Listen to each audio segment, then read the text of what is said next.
श्रवण कुमार कौन थे? श्रवण कुमार का नाम उनकी माता पिता के भक्ति के कारण जाना जाता है। वह अपने अंधे माता पिता के एकलौती संतान थे। एक बार जब वह अपने माता पिता के लिए नदी से जल लेने के लिए गए, तब राजा दशरथ के एक बाण लगने के कारण उनकी मृत्यु हो गई थी। जब भी बात माता पिता की सेवा करने की आती है तो श्रवण कुमार का नाम सबसे पहले आता है। यह बात त्रेतायुग की है, जब भगवान राम के जन्म से थोड़े समय पहले श्रवण कुमार नाम का एक लड़का था। श्रवण कुमार के माता पिता अंधे थे, इसलिए उन्होंने बड़ी ही मुश्किलों और कठिनाइयों से लड़ते हुए श्रवण कुमार को पाला था। इसलिए जब श्रवण कुमार लायक हो गए, तब वह अपने माता पिता की सेवा करने लगे, अधिक पढ़े। एक बार श्रवण कुमार के माता पिता ने इच्छा जताई कि वे तीर्थ धाम की यात्रा करना चाहते हैं। तब श्रवण बांस की 2 बड़ी बड़ी टोकरियां लेकर आए और उन्हें बीच में एक मजबूत लकड़ी से बांध दिया।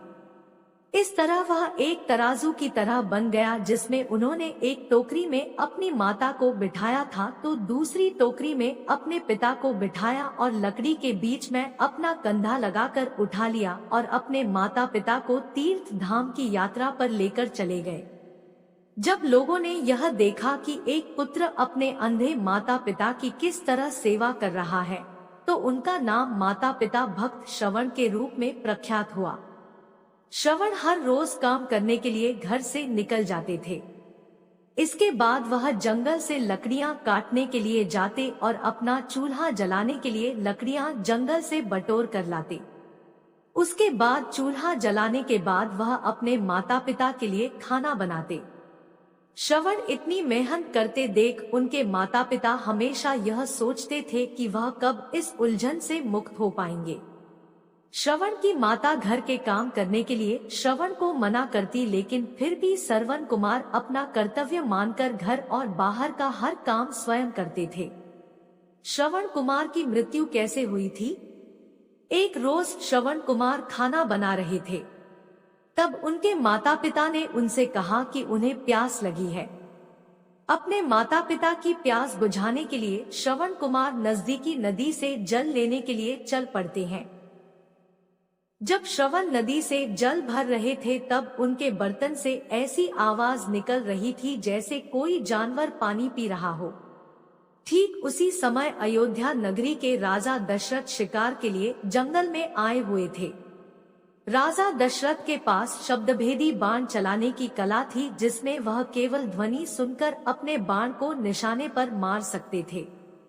श्रवण कुमार पानी भर रहे थे। उनके बर्तन से निकलने वाली ध्वनि जब दशरथ ने सुनी तो उन्होंने सोचा कि वह कोई पशु है जो कि जल पी रहा है।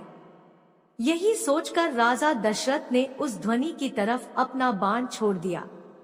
जब वह बाण श्रवण कुमार के शरीर पर लगा तो उन्होंने जोर से चिल्लाया। श्रवण कुमार के चिल्लाने की आवाज सुनकर राजा दशरथ को आभास हुआ कि उन्होंने किसी मनुष्य पर बाण चला दिया है। अपने घोड़े से उतरकर राजा दशरथ तुरंत उस जगह पर पहुंचते हैं जहां पर श्रवण घायल अवस्था में पड़े थे। राजा दशरथ को अपने किए पर शर्मिंदगी महसूस होती है और वह मन ही मन बहुत दुखी होते हैं और श्रवण कुमार से क्षमा मांगने लगते हैं।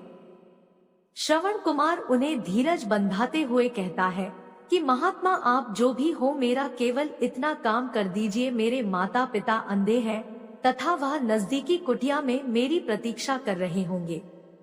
आप यह जल ले जाइए और उनको पिला दीजिए। यह कहकर श्रवण अपने प्राण त्याग देते हैं। दशरथ को मिला था पुत्र वियोग का श्राप। अपना मुख शर्म से नीचा करके राजा दशरथ श्रवण कुमार से वह जल का पात्र लेकर उसके माता पिता के पास पहुंचते हैं। तब श्रवण की आने के ध्वनि नहीं था तो श्रवण के माता पिता समझ गए कि दूसरा कोई है। वहां पहुंचकर जब राजा दशरथ उन्हें जल पीने के लिए कहते हैं, तब वह दोनों उनसे पूछते हैं कि उनका बेटा श्रवण कहाँ है। तब मन में दुखी होते हुए शर्मिंदगी से भरपूर राजा दशरथ उन्हें सारा कहानी बताते हैं कि वह उनके अपराधी है तथा उनके भूल के कारण उनके पुत्र श्रवण कुमार की मृत्यु हो चुकी है। अपने इकलौते पुत्र की मृत्यु की खबर सुनकर दोनों माता पिता बुरी तरह से रोने लगे। रोते रोते श्रवण कुमार की माता ने अपने प्राण त्याग दिए। तब श्रवण के पिता ने राजा दशरथ से कहा, हे राजन, तुम्हारे एक भूल के कारण मेरे पूरे परिवार का विनाश हो गया। पहले मेरा पुत्र मारा गया और अब मेरी पत्नी ने भी प्राण त्याग दिए, तो अब मैं भी अपने प्राण त्यागने जा रहा हूँ। इसलिए मैं तुझे श्राप देता हूँ कि जिस तरह आज मैंने अपने पुत्र के वियोग में अपने प्राण त्यागे हैं, उसी तरह तू भी भविष्य में एक दिन अपने पुत्र के वियोग में प्राण त्याग देगा। राजा दशरथ को यह श्राप देते हुए श्रवण के पिता भी अपने प्राण त्याग देते हैं। उसके बाद में दुख और शोक से भरे हुए राजा दशरथ उन तीनों का अंतिम संस्कार करते हैं।